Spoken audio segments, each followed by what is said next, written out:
So we just created a header tag that says hello world. Now that's just the beginning. On the next chapter, we're looking at playing around with a little bit more of JSX. And what we're going to do now is we're going to actually show some of the features of working with JSX. So in the documentation, what they have here is they're creating a variable called name. And for name, they're going to call it Josh Perez. Pretty simple name. Well, as you can see here, there's a little squiggly line, and this is what your linter is going to be doing. It's actually telling you that it hasn't been assigned anywhere.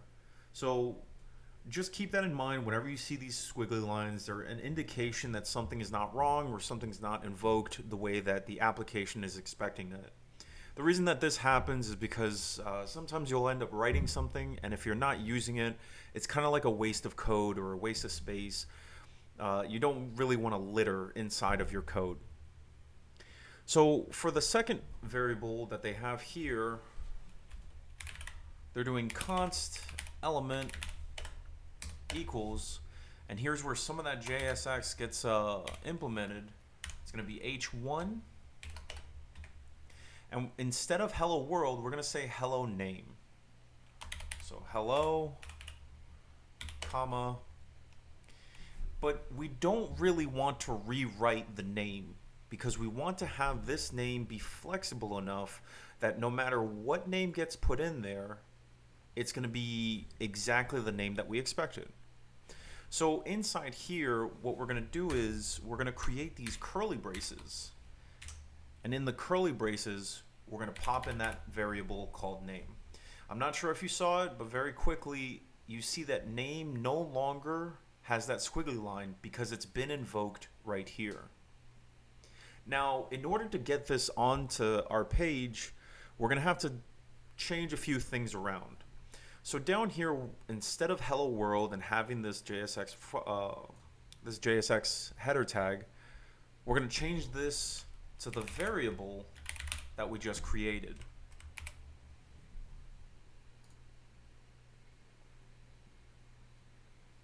Everything else should remain the same, and we're going to hit a quick reload of our page, and as you can see, hello Josh Perez is now up on the screen.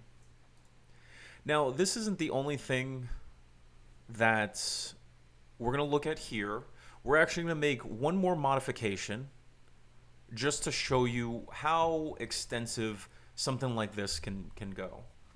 Now, we kind of want whatever name gets dropped into this little element variable to be able to be projected on the page regardless of what it is. And maybe we want to separate a few things out so that way we can kind of start figuring different ways of manipulating these objects and pulling out the specific information that we want from it. So based on the documentation, we're going to leave this here for now, and we're going to create a function, and that function name is going to be format name.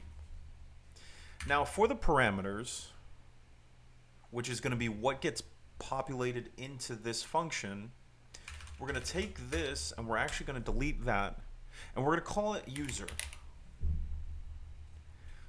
On the outside, as you see these curly braces, what we want it to do is we want it to return back the first and last name and have it concatenate and just include one single space between the first and last name, just like we're seeing here.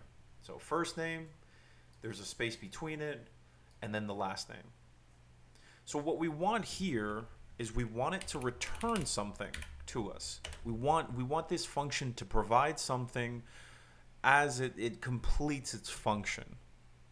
So inside here, we're going to take apart. Actually, before we get to that, why don't we move just a couple more lines, and we're going to create an object. Now, this object is just like creating a variable. However, we're going to call it user. But inside this variable, this object is going to have different properties. So the first property that we want is the first name.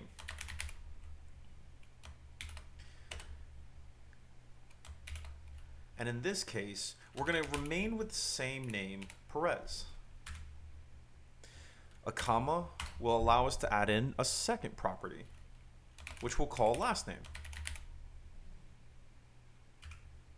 Ooh, actually, this is incorrect. We're going to change this to Josh because that is the first name. And then the second name, or last name, Perez.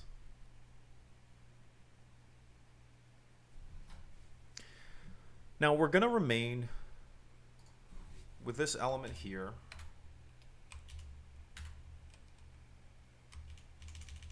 And by holding the Option key, if you're using a MacBook or a Mac computer, it'll let you shift down a specific line when you have it at the beginning. So since we no longer are going to be using this name, we're going to delete this one. All right, so here's what we got. We currently have a variable that is actually containing an object, and these are just simply the properties of that variable.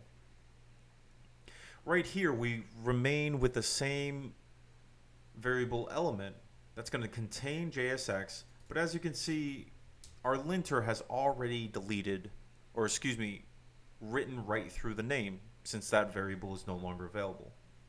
So what we want here is we kind of want the user to be here.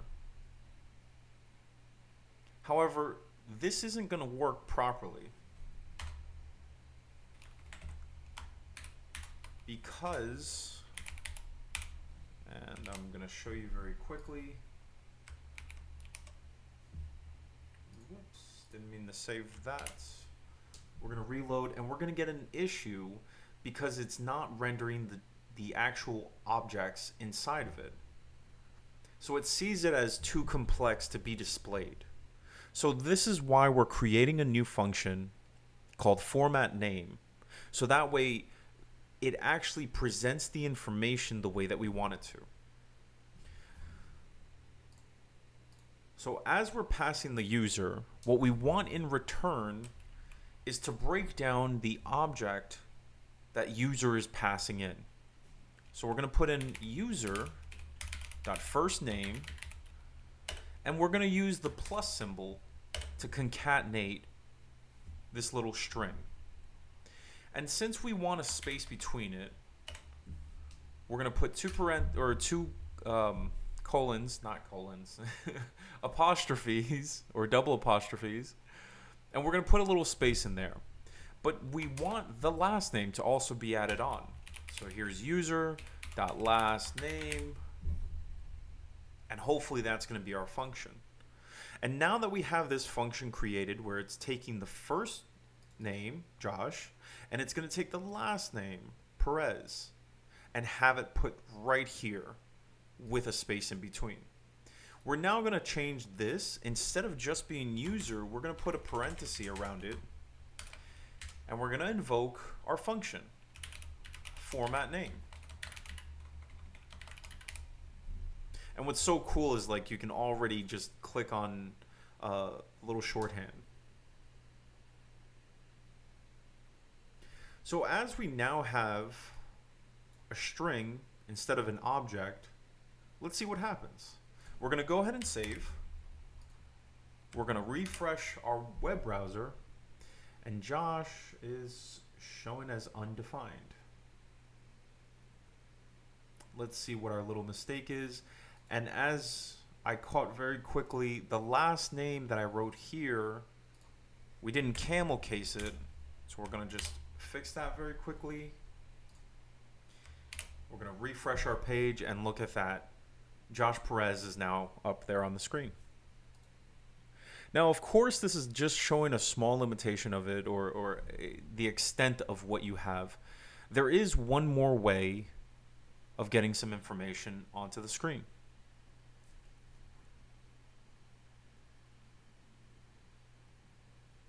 But I think what I'm going to do is I'm going to break this for now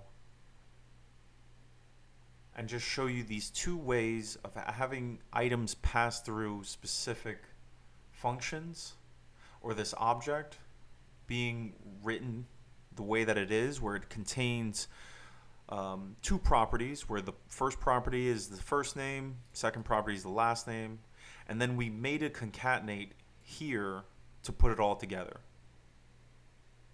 We then invoked the function by passing it this user object and having it go through. We then changed it, and of course we can go back in here and say last name could be Mathis.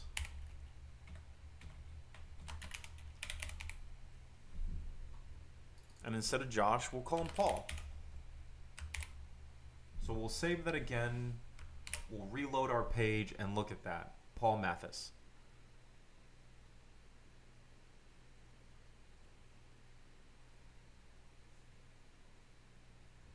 So I think we're gonna